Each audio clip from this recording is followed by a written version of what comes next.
June 12, 2026. A date that will go down in modern financial history, because on this day, Elon Musk became the first human being in modern history to hit a $1 trillion net worth. Let that sink in, trillion, with a T. He added $180 billion in a single day. That's more than most countries' entire GDP. And it all happened because of the SpaceX IPO. Boom. The stock goes ballistic, and Elon's net worth crosses $1.1 trillion. Now, most of that comes from SpaceX, Tesla, and a few other stocks he's got his hands in. So seeing those enormous no of $1.1 trillion got me a question: is Elon Musk the richest person to ever walk this earth? Well, that's what we're about to find out, because I'm going to take you on a trip through history. We're counting down 5 people who gave Elon a run for his money. When we say the richest in history, most people think of stocks, banks, crypto wallets, Genghis Khan. He didn't do stocks, he did something else. Let me introduce you to Temüjin. Yes, that was his real name. He grew up poor. His father was poisoned, his tribe abandoned him, and then he conquered the largest contiguous land empire in the history of the world. We're talking from the Pacific Ocean all the way to Eastern Europe. And here's the crazy part. Historians estimate that Genghis Khan personally controlled wealth worth over $100 trillion in today's money. How? The Silk Road. He didn't just conquer land, he controlled trade. Every merchant, every caravan, every spice route, every silk deal, it all went through him. But here's where it gets wild. According to legend, Genghis Khan loved his wealth so much that he decided to take it with him to his grave, and not just bury it in a box. No, he set up 2 battalions. The 1st Battalion. They buried him in a secret location. Then they trampled his grave with 1,000 horses and 1,000 soldiers walking over it, so nobody could ever find it. And the 2nd Battalion, their job was to find the 1st Battalion and kill them, so nobody who knew where the grave was would survive. Then the 2nd Battalion was killed by, well, nobody knows. It's a mystery within a mystery. To this day, archaeologists have never found Genghis Khan's tomb. Somewhere in the Mongolian steppes, $100 trillion worth of treasure is just sitting there, waiting. 4. Empress Wu Zetian. Let me tell you about a woman who played the longest game in history.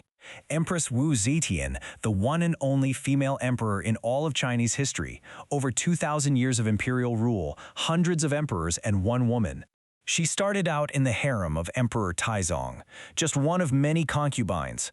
But Wu, she was smart. When Taizong died, according to tradition, his concubines were sent to a Buddhist convent. But Wu had already caught the eye of Taizong's son, the next emperor Gaozong. She became his concubine, then his wife, then the power behind the throne. And when Gaozong died, she didn't disappear. She stepped up. She became the emperor. At her peak, the empire she controlled contributed to an estimated 28% of the world's GDP. Think about that. A woman who started as a concubine ended up controlling more than 1/4 of the entire planet's economy. And she did it through sheer intelligence, ruthlessness, and political genius. No. 3. Emperor Shenzong of Song. Now, here's where it gets interesting, because Emperor Shenzong of the Song dynasty didn't get rich by conquering. He got rich by business. The Song dynasty was basically the Silicon Valley of the medieval world. They had the first paper money, they had a commercial economy that was hundreds of years ahead of its time, and Shenzong, he was the CEO of it all.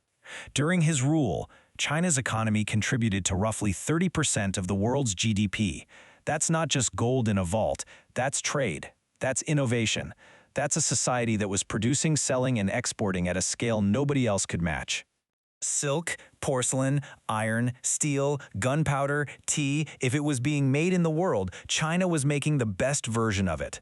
And here's the craziest part. Shenzong's wealth wasn't just personal, it was systemic.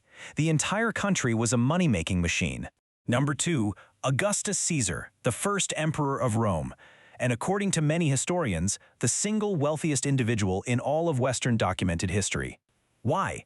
Because Augustus didn't just own an empire, he personally owned an entire country. Let me explain. After Augustus defeated Mark Antony and Cleopatra, Egypt became his private property.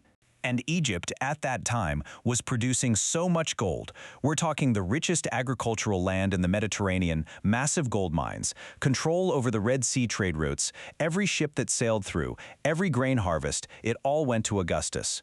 But here's the thing that makes him truly insane rich. He was trading with China and India on equal footing. Not as a barbarian king begging for silk, as an equal Roman gold for Chinese silk, Roman glass for Indian spices. Augustus was so rich that he could finance the Roman Empire out of his own pocket. He paid for roads, temples, armies, everything from his personal treasury. And now, number one, the richest human being in the history of the world is Emperor Ashoka of the Mauryan Empire. Ashoka ruled the Indian subcontinent, from modern-day Afghanistan all the way to Bangladesh, from the Himalayas down to the southern tip of India.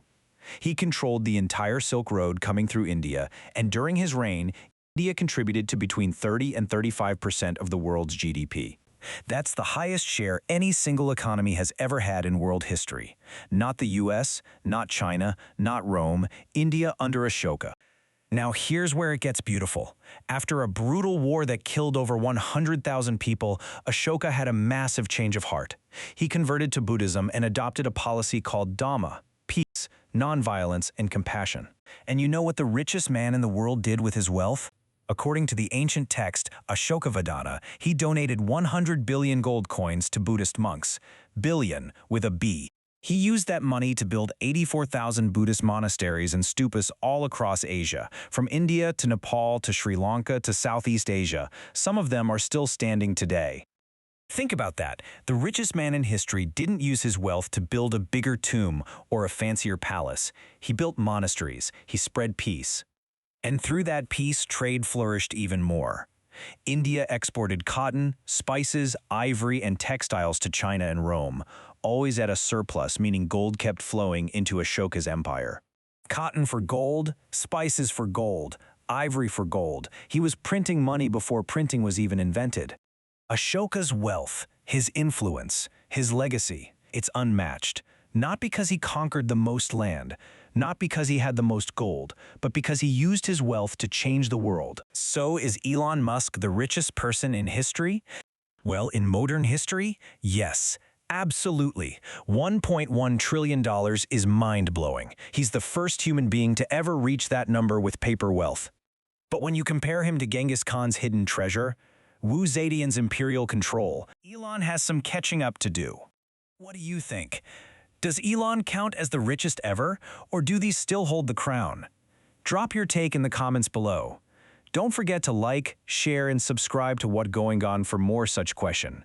Because we ask the question nobody asks, and as always, stay curious.